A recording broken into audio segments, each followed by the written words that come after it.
Wyprawa do Wenecji to był pomysł Marii, którą poznałem na Woodstocku. Po incydencie z Barcelony nie miałem aparatu, kamery, no i w sumie siana. A Maria zaproponowała, żeby zrobić challenge i pojechać na tydzień do Wenecji, mając 50 euro. A jeśli chodzi o aparat, to pożyczy mi swoją lustrzankę. To był jej pomysł, żeby nocować na skłocie albo gdzieś na dziko w namiocie, a jeśli będą nam potrzebne dodatkowe pieniądze, to pójdziemy zarabiać na ulicy, puszczając bańki albo robiąc cokolwiek innego. Do wyboru miałem iść na rozmowę o pracę do kolejnego korpo albo wyruszyć w backpackerski trip z doświadczonym podróżnikiem. No sami wiecie, że długo nie musiałem się nad tym zastanawiać. Do Wenecji udało się dojechać naprawdę sprawnie, korzystając tylko z samochodów ciężarowych, które jadą na daleki dystans. I to na dodatek polskich kierowców jadących do Włoszech.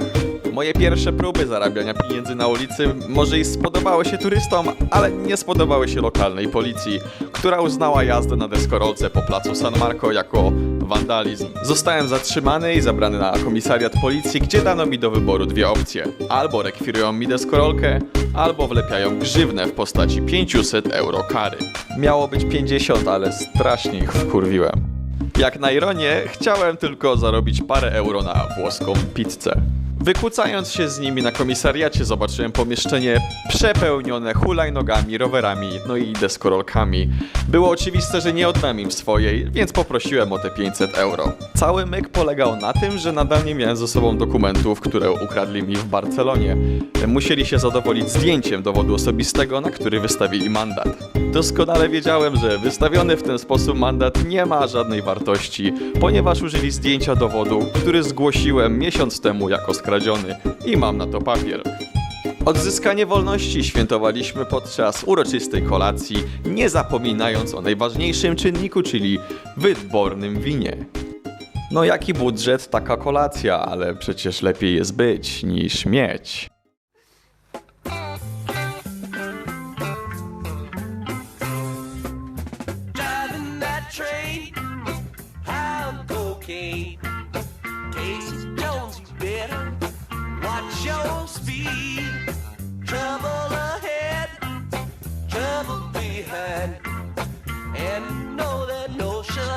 Just crossed my mind.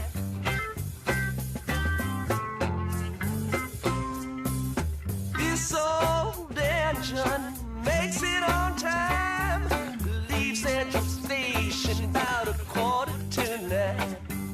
It's River Junction at 17:2 at 9:45. You know it's traveling again.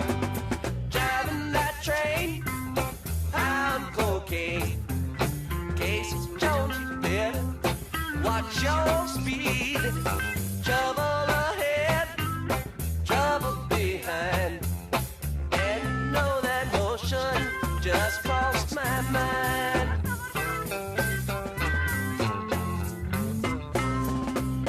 Trouble ahead, oh, lady in red.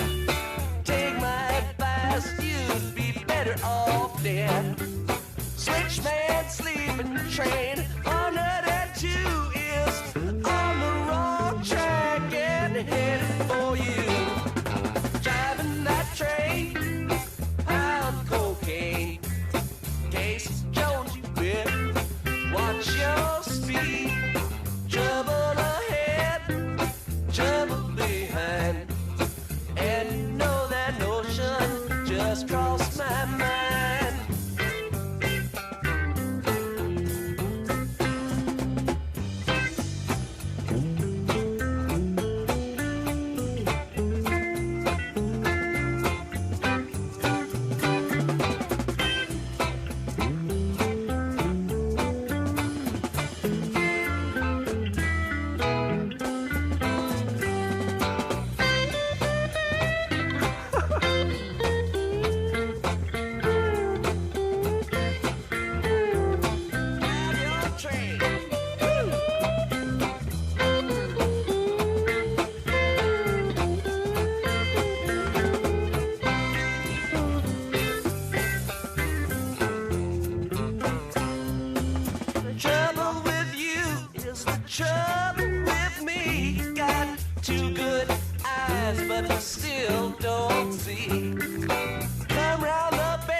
better watch your speed.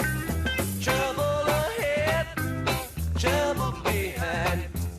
And you know that notion just crossed my mind. Driving that train, I'm cocaine. Casey Jones, you better watch your speed. Trouble ahead, trouble behind. And you know that notion just crossed my mind.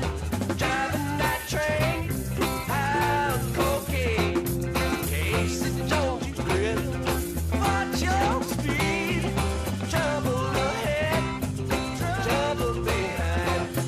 And you know that notion just crossed my mind. Driving that train, I'm cocaine. Casey Jones, you better watch your speed. Trouble ahead, trouble behind. Hey, that's very good. Proposal. ¿Cómo estás? Nice, nice. To propose. Yes. Grazie. Masz inne traki w jednym kółku. Dlaczego masz tutaj, jak robię tak, nie? No. Wait, what the? Every time, every morning, every size, every day. I love you, Maria. My name Shiri. I live in Hospice, Lido, Venezia. I like come back in Bologna. Yo. Bologna, one Yeah, day, enjoy the Bologna. I like understand familiar Maria.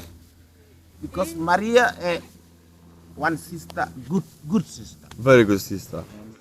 I tak wygląda mój pierwszy w życiu skład, czyli mieszkanie w opuszczonym szpitalu, a właściwie całym kompleksie budynków szpitalnych na wyspie, której nazwy pominę, bo nadal żyją tam imigranci z Afryki i niech sobie żyją w spokoju. Natomiast 15 minut zajmowało nam przeprawa łodzią, tak wypchaną turystami, że nie sposób było sprawdzić biletu, więc jeździliśmy na gapę. I 50 euro wystarczyło nam na cały tydzień jedzenia i zakwaterowania. Tu się robi ogniska i tu przygotowują mięcho. Bardzo dobre mięcho, naprawdę dobre. Tu jest kolejny skład.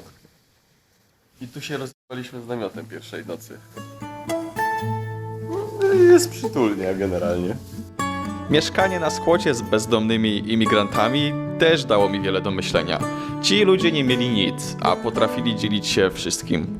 Pokazywali nam jak żyją, oferowali nocleg, a nawet dzielili się obiadami, które wspólnie gotowali. Tak, dobrze słyszałeś. Bezdomny zaoferował nam nocleg. Spotkałem ludzi, którym naprawdę niewiele do szczęścia potrzeba. Amazing. Your place is amazing. The best squad ever. Jakby nie patrzeć, mieszkali we Włoszech, w Wenecji, 20 metrów od morza. Wszystko po polsku. Look at...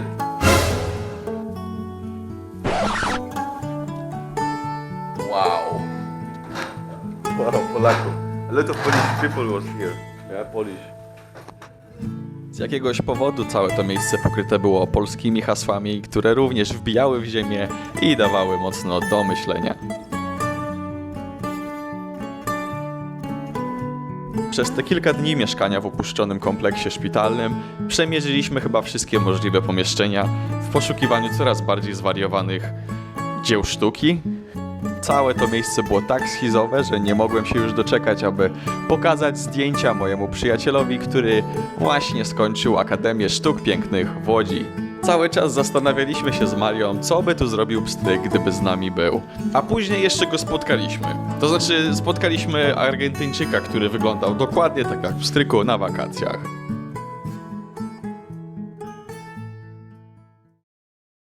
Wracając z Wenecji, chcieliśmy jeszcze zahaczyć o Austrię, zobaczyć Wiedeń, no ale dodzwonili się do mnie w końcu z Polski i dowiedziałem się, że mój przyjaciel nie żyje i mam 26 godzin, żeby dojechać na pogrzeb. Autostopem na pogrzeb.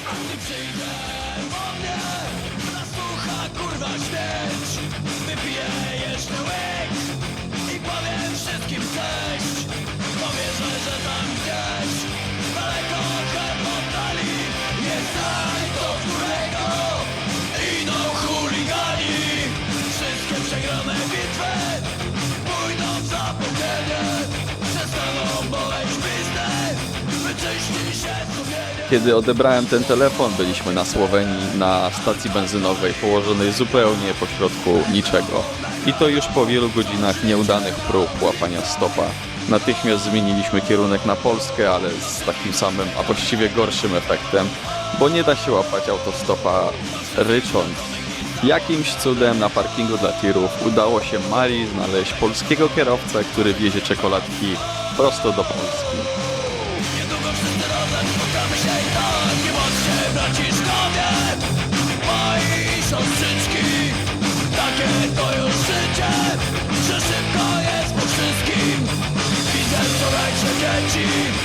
Dzisiaj bezrobotnych, nikomu niepotrzebnych, wciąż pijanych i samotnych, miotających przekleństwa przez bezsępne usta, którym serca płaczą, a oczy siadą pustką. Ale jest takie miejsce, gdzie wkrótce się spotkamy, bo na każdego czeka raj dla chuliganów.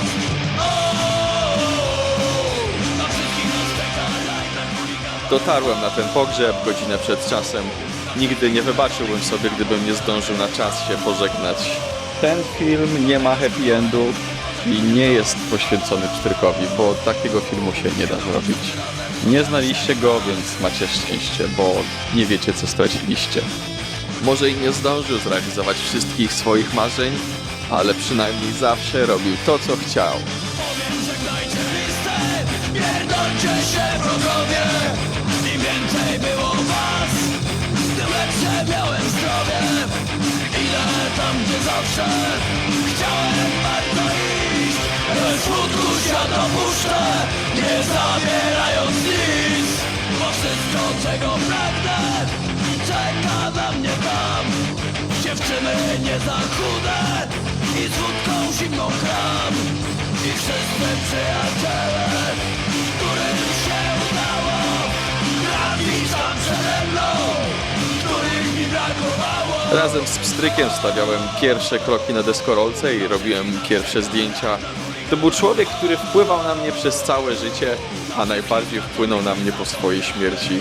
Właśnie wtedy zrozumiałem, że każdy człowiek ma dwa życia. Drugie zaczyna się, gdy uświadomisz sobie, że masz tylko jedno. Spotkamy się i tak.